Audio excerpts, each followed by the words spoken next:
दोस्तों स्वागत है आप सबका अपने चैनल पर। आज हम सीटेट बाल विकास के लिए जीन पियाजे, वाइगोत्स्की व लॉरेंस कोहलरबर्ग का सिद्धांत लेकर आए हैं। और दोस्तों ये जो 3 टॉपिक हैं मोस्ट इंपोर्टेंट टॉपिक हैं, पिछले एग्जाम्स में इनसे क्वेश्चन आए हुए हैं सीटेट के अंदर, और अभी जो एग्जाम सीटेट का एग्जाम होने वाला है ज़रूर कोई ना कोई 2-4 नंबर का क्वेश्चन ज़रूर पूछा जाएगा। वीडियो में हमारे साथ बने रहिए। अगर दोस्तों आपने पिछली वीडियोज़ नहीं देखी है तो हमारे चैनल पर प्लेलिस्ट बनी हुई है, आप वहाँ जाकर वीडियो देख सकते हैं। तो दोस्तों स्टार्ट करते हैं। मानव वृद्धि के विकास के लिए विभिन्न आयाम हैं। पियाजे, वाइगोत्स्की, कोहलरबर्ग इन्हीं आयामों से जुड़े सिद्धांत प्रस्तुत करते हैं। जीन पियाजे, वाइगोत्स्की संज्ञानात्मक विकास के क्षेत्र में सिद्धांत प्रस्तुत किया है। मतलब जीन पियाजे ने दिया है अपना संज्ञानात्मक विकास के क्षेत्र में, और लॉरेंस कोहलरबर्ग ने दिया हुआ है आपका नैतिक विकास का सिद्धांत दिया हुआ है। अब जीन पियाजे क्या है? जीन पियाजे एक जो है वो वैज्ञानिक है स्विट्जरलैंड के, जिन्होंने अल्फ्रेड बिने के साथ बुद्धि परीक्षण पर कार्य किया था। मतलब बुद्धि के परीक्षण पर कार्य किया था, बालकों के लिए संज्ञानात्मक विकास पर कार्य किया। अब जीन पियाजे ने जो दिया हुआ है वो संज्ञानात्मक विकास का सिद्धांत दिया हुआ है। अब पियाजे अपने संज्ञानात्मक विकास के सिद्धांत में कहते हैं कि बालकों में वास्तविकता के स्वरूप के बारे में चिंतन करने तथा उसे खोज करने की शक्ति ना तो बालकों के परिपक्व स्तर पर है। मतलब ज़रूरी नहीं है कि बच्चे जो चिंतन करते हैं वो बड़े होकर चिंतन करें, वो छोटे पर भी चिंतन कर सकते हैं, और सिर्फ उनके अनुभव पर निर्भर करती है, ऐसा बिल्कुल भी नहीं है। बल्कि इन दोनों की अंतक्रिया होती है, मतलब साथ साथ ये दोनों चीज़ें चलती हैं। अब देखते हैं पियाजे के संज्ञानात्मक विकास सिद्धांत में महत्वपूर्ण प्रत्यय कौन कौन से दिए हुए हैं। पहला आता है अनुकूलन, इन्होंने एडेप्टेशन दिया हुआ है। अब एडेप्टेशन के अंदर क्या दिया हुआ है? पियाजे के अनुसार बालकों में वातावरण के साथ सामंजस्य मतलब तालमेल स्थापित करने की जन्मजात प्रवृत्ति को अनुकूलन कहते हैं। जैसे कि मतलब वातावरण के साथ तालमेल स्थापित कर लेते हैं, जन्मजात प्रवृत्ति होती है, उसको अनुकूलन कहते हैं। अब इसकी 2 क्रिया है, एक तो एसिमिलेशन दिया हुआ है और एक एकम्युलेशन दिया हुआ है, आत्मसात्करण और समायोजन। पहला पॉइंट देखते हैं इसका, आत्मसात्करण क्या है? जब बालक अपनी समस्या का समाधान करने के लिए वातावरण के साथ सामंजस्य स्थापित करने हेतु पूर्व में सीखी गई क्रियाओं का सहारा लेता है। कहने का मतलब है जैसे आपने पहले साइकिल चलाना सीखा, साइकिल चलाते चलाते आपने उसी क्रियाओं के द्वारा मोटरसाइकिल को चलाना सीख लिया, तो मतलब आपके जो पूर्व के अनुभव थे वो अब काम आ गए, तो इसको हम आत्मसात्करण कहते हैं। अब आता है समायोजन। समायोजन क्या है? समायोजन में पूर्व में सीखी गई क्रिया काम नहीं आती। जैसे आपने पहले साइकिल चलाना सीखा, तो ज़रूरी नहीं है कि आपने पहले साइकिल चलाना सीखा या नहीं सीखा, वो काम बिल्कुल भी नहीं आएगा आपको जो है, बल्कि अपनी नई योजना पर काम करना होगा, उसमें परिवर्तन लाकर वातावरण के साथ तालमेल स्थापित करता है, ये समायोजन कहलाता है। अब देखते हैं साम्य धारणा क्या है। अगला दिया हुआ है इनका, तो साम्य धारणा यह प्रत्यय अनुकूलन से मिलता है। अनुकूलन मैंने आपको बताया था कि आपने जो पहले क्रिया की हुई है, मतलब पुराने एक्सपीरियंस से, आपको पुराने एक्सपीरियंस से नई चीज़ सीखने में मदद मिलती है। तो बालक आत्मसात्करण व समायोजन के बीच संतुलन स्थापित करता है। साम्य धारणा प्रत्यय में बालक आत्मसात्करण व समायोजन दोनों का प्रयोग करता है। अब साम्य धारणा के अंदर अनुकूलन भी आ गया और आत्मसात्करण भी आ गया और समायोजन भी आ गया। अब संरक्षण क्या है? संरक्षण से अभिप्राय वातावरण में परिवर्तन, स्थिरता को पहचानने समझने की क्षमता से है। मतलब किसी भी चीज़ को समझ सकता है बालक जो है। किसी वस्तु के रूप रंग में परिवर्तन, मतलब ये काली है, ये सफ़ेद है, इसमें डिफरेंस भी कर सकता है। उस वस्तु के तत्व में परिवर्तन से अलग करने की क्षमता, मतलब ये किस चीज़ से बनी हुई है तो उसको भी अलग कर सकता है। अब आता है संज्ञानात्मक संरचना। किसी भी बालक का मानसिक संगठन या मानसिक क्षमताओं के सेट को संज्ञानात्मक संरचना कहते हैं। ये 1 नंबर में जरूर एग्जाम में पूछा जाता है कि संज्ञानात्मक संरचना क्या है। मानसिक क्षमताओं के सेट को संज्ञानात्मक संरचना कहते हैं। मानसिक संक्रिया क्या है? बालक द्वारा किसी समस्या के समाधान पर चिंतन करना मानक संक्रियाएं करना माना जाता है। अब स्कीम से देखते हैं अगला पॉइंट, व्यवहारों के संगठित पैटर्न, मतलब जो भी आप व्यवहार करते हैं उसका पैटर्न जिसे आसानी से दोहराया जा सके। जैसे कार चलाने के लिए कार स्टार्ट करना, गियर डालना, स्पीड देना, सभी उपक्रियाओं को मिलाकर एक कार्य हुआ। जब भी तो आप कार चलाना सीखे, पहले आपने स्टार्ट करी, फिर गियर डाला, फिर उसको स्पीड दी, तो यह संगठित पैटर्न ही स्कीम्स कहलाता है। अगला आता है स्कीमा। स्कीमा से ज़रूर क्वेश्चन बनता है। स्कीमा से तात्पर्य यह है कि ऐसी मानसिक संरचना है जिसका सामान्यीकरण किया जा सके, मतलब जनरलाइजेशन किया जा सके। अब आता है विकेंद्रीकरण। किसी भी वस्तु या चीज़ के बारे में वस्तुनिष्ठ या वास्तविक ढंग से सोचने की क्षमता को विकेंद्रीकरण कहते हैं। प्रारंभ में बालक ऐसा नहीं सोचता, परंतु 2 साल के होते होते वस्तु के बारे में वास्तविक ढंग से सोचने लगता है।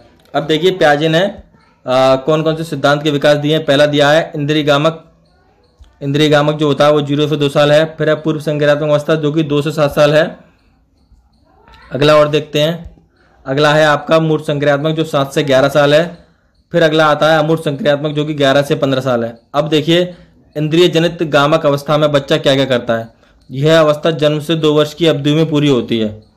मतलब 2 से लेकर 2 वर्ष तक की होती है। इस अवधि में वह अपनी मानसिक क्रियाओं को अपनी इंद्रिय जनित गामक क्रिया के रूप में प्रकट करता है, मतलब ऐसे अपनी इंद्रियों की एक्टिविटी से बताता है। उसे भूख लग रही है, रो रहा है। शारीरिक रूप से चीज़ों को इधर उधर करना, किसी चीज़ को पकड़ना, अपने भावों को व्यक्त करके रोना, जो चाहिए उसे दिखाकर अपनी बात कहना, इसके प्रमुख लक्षण होते हैं। जो भी कुछ कहना या समझना होता है उसकी अभिव्यक्ति गामक क्रियाओं के रूप में करता है। वस्तु का अस्तित्व तब तक होता है जब तक उसके सामने होती है, मतलब कोई चीज़ उसके सामने, बच्चे के सामने है तब तक तो उसका अस्तित्व है, फिर उसके बाद उसका अस्तित्व नहीं रह जाता। परंतु 2 वर्ष की समाप्ति तक वह वस्तु के प्रति अनुक्रिया करना प्रारंभ कर देता है। 2 वर्ष के बाद धीरे धीरे वस्तु को पहचानना शुरू करता है, जो सीधे दृष्टिगोचर नहीं होती। 3-4 महीने तक वस्तु उसके सामने से हटाकर उसका अस्तित्व समाप्त हो जाता है। मतलब आपने दी, थोड़ी देर तो उसके सामने रही, फिर अपने हटा दी, फिर वो भूल गया उस चीज़ को, तो यही होता है। इसे ही वस्तु स्थायित्व का गुण कहते हैं। Very very most important point है आपका, आप नोट डाउन करते रहिए। अगला आता है पूर्व संज्ञानात्मक अवस्था। संज्ञानात्मक विकास की यह अवस्था 2 से 7 साल तक की होती है। इसमें भाषा का विकास होता है, मतलब बच्चा बोलना चालना सीखता है, अभिव्यक्ति का माध्यम भाषा बन जाती है। परंतु 5 वर्ष तक यह संपर्कित निर्माण दोषपूर्ण ही रहता है, मतलब थोड़ा अकला के बोलना, मतलब पूर्ण साफ तरीके से नहीं बोल पाता। इस अवस्था के प्रारंभ में नहीं, परंतु समाप्त होते होते वह सजीव निर्जीव में भेद करने लगता है। कहने का मतलब किस चीज़ में जान है, कौन सी चीज़ बेजान है, इसमें भी करने लगता है भेद। कल्पना की अधिकता पाई जाती है, मतलब कल्पना का मतलब यह है कि अपने ख्वाबों में एक तरह से इमेज करना किसी चीज़ को। इस अवस्था के 2 मुख्य दोष हैं। एक तो जीववाद है, ये भी मोस्ट इंपोर्टेंट है। जीववाद बालकों के चिंतन में पाया जाने वाला एक दोष है, जिसमें बच्चा निर्जीव को सजीव समझता है। जैसे कार को सचमुच की समझता है, वो पंखा है, बादल है, ये सबको सजीव समझता है। आत्म केंद्रितता, बालक के विचार में व्यक्तिनिष्ठता पाई जाती है। ये वह सिर्फ अपने विचार को ही सत्य मानता है, जो बात उसने कह दिया वही सही है। जैसे कि वह तेज दौड़ता है तो सूर्य भी उसी की तरह चलना प्रारंभ कर देता है। ये दोनों दोष 2 से 4 वर्ष की अवधि में पाए जाते हैं। 4 से 7 वर्ष के बालकों का चिंतन तर्क से पहले अधिक परिपक्व हो जाता है। अब बच्चा जब बड़ा हो जाता है तो वो तर्क भी करने लगता है और मैच्योर भी हो जाता है, थोड़ा थोड़ा हल्का हल्का। परंतु इस चिंतन में उत्क्रमणीय गुण नहीं होता। ये पॉइंट आपको याद रखना है, ये पूछा जाता है एग्जाम्स में। अगले पॉइंट पर बढ़ते हैं, इसका देखते हैं अब तीसरा पॉइंट क्या है इसका।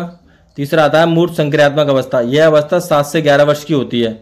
इसमें बालक ठोस वस्तुओं के आधार पर आसानी से मानसिक क्रिया करके समस्या का समाधान कर सकता है, मतलब ठोस वस्तुओं को पहचान लेता है और उसमें भेद कर सकता है और उसमें वर्गीकरण करना सीख जाता है। परंतु उनका समस्या समाधान अमूर्त आधार पर नहीं होता। मतलब अमूर्त का मतलब होता है कोई चीज़ आप बिना देखे उसका इमेज करना। स्थूलिया मूर्ति होता है, मतलब सामने होगी तभी उसमें भेद कर पाएगा, वरना नहीं कर पाएगा बच्चा। यह चिंतन पूर्णतः क्रमबद्ध नहीं होता। अगला पॉइंट आता है अमूर्त संक्रियात्मक। यह अवस्था 11 से 15 वर्ष तक के बच्चों में होती है। इसमें किशोरों का चिंतन अधिक लचीला तथा प्रभावी होता है। चिंतन में क्रमबद्धता विद्यमान रहती है। किसी भी समस्या का समाधान काल्पनिक रूप में सोचकर वह चिंतन करते रहते हैं, मतलब दिमाग में अपने सोचते रहते हैं, हमने उसका सोल्यूशन कर दिया, हमने ये काम कर दिया, हम वो काम कर लेंगे, इस तरीके से होता है। अगला पॉइंट आता है लेव वाइगोत्स्की से। लेव वाइगोत्स्की ने बालकों के संज्ञानात्मक विकास में सामाजिक कारकों या भाषा को महत्वपूर्ण बताया। इसीलिए वाइगोत्स्की के संज्ञानात्मक विकास के सिद्धांत को सामाजिक सांस्कृतिक सिद्धांत भी कहा जाता है। मतलब वाइगोत्स्की ने कौन सा सिद्धांत दिया है? सामाजिक सांस्कृतिक सिद्धांत दिया है कि बच्चे समाज से सीखते हैं। वाइगोत्स्की के अनुसार बालक जिस उम्र में किसी संज्ञानात्मक कौशल को सीखते हैं उन पर बात का प्रभाव पड़ता है कि क्या संस्कृति से उन्हें सही सूचना निर्देशित हो रही है, मतलब समाज और संस्कृति से उन्हें सही चीज़ें मिल रही हैं या नहीं। वाइगोत्स्की बताते हैं कि वास्तव में संज्ञानात्मक विकास एक अंतर्व्यक्तित्व सामाजिक परिस्थिति है जिसमें बच्चे को अपने वास्तविक विकास के स्तर तथा अर्थात जहाँ तक कि वे किसी भी मदद के स्वयं कार्य कर ले, मतलब बिना किसी मदद के अपने आप काम कर ले, तथा उनके संभाव्य विकास के स्तर तथा सार्थक या महत्वपूर्ण व्यक्तियों से सहायता प्राप्त करने में सक्षम होकर की ओर ले जाती है। अब देखते हैं क्या है। अब है इन दोनों के स्तरों के बीच अंतर को वाइगोत्स्की ने समीपस्थ विकास का स्तर कहा है। कहने का मतलब है समीपस्थ विकास का क्षेत्र कहा है, ZPG, जॉन डेवलपमेंट कहते हैं इसको। समीपस्थ विकास का क्षेत्र से तात्पर्य है कि बच्चों के लिए ऐसे कठिन कार्यों उस क्षेत्र से होता है जिसे वे अकेले नहीं कर सकते, मतलब किसी की मदद के द्वारा कर सकते हैं। वयस्कों के साथ की गई सामाजिक अंतक्रिया किस प्रकार बच्चों के संज्ञानात्मक विकास में मदद करती है। अब आता है लॉरेंस कोहलरबर्ग का सिद्धांत, जो कि इन्होंने क्या दिया है, नैतिक विकास का सिद्धांत दिया है। कोहलरबर्ग के विभिन्न प्रयोगों के बाद यह व्यक्ति में नैतिक विकास की मुख्य 3 अवस्थाओं से बताई हैं इन्होंने। पहले आती है आपकी पूर्व रूढ़िगत अवस्था, इसको level of pre convention level कहते हैं।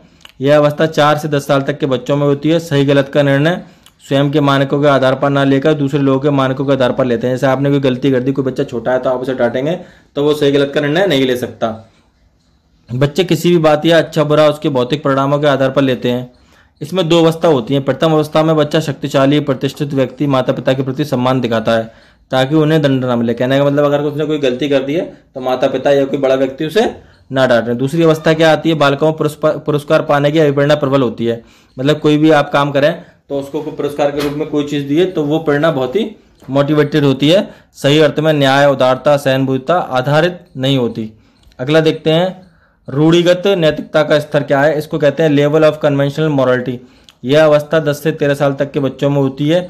इसमें बालक उन सभी क्रियाओं को सही समझता है जिससे दूसरों को मदद मिले, मतलब दूसरे उसे मदद दें जो समाज के नियमों के अनुकूल हो, मतलब कोई गलत काम ना करे समाज के विपरीत बच्चा, वो इसी अवस्था में होता है। अब आता है उत्तर रूढ़िगत नैतिकता का स्तर। इसको कहते हैं level of post conventional morality. इस अवस्था में बच्चा नैतिक आचरण संपूर्ण रूप से आंतरिक नियंत्रण में होता है। नैतिकता का सबसे उच्च स्तर यही है, मतलब बच्चा तमीज तहजीब और नैतिकता का स्तर इसी एज में सीखता है। कोलर वर्ग ने स्पष्ट किया है कि जैसे जैसे बच्चे किशोर परिपक्व होते जाते हैं, मतलब बड़े होते चले जाते हैं, उनकी आयु बढ़ती है, वे पूर्व कथित क्रम में नैतिकता के स्तर पर बढ़ते चले जाते हैं। वे किसी भी चरण या कदम को छोड़कर आगे नहीं बढ़ते, अपने समाज के हिसाब से बढ़ते हैं। दोस्तों अगर वीडियो अच्छा लगा हो तो चैनल को लाइक कीजिए, सब्सक्राइब कीजिए, शेयर कीजिए। धन्यवाद।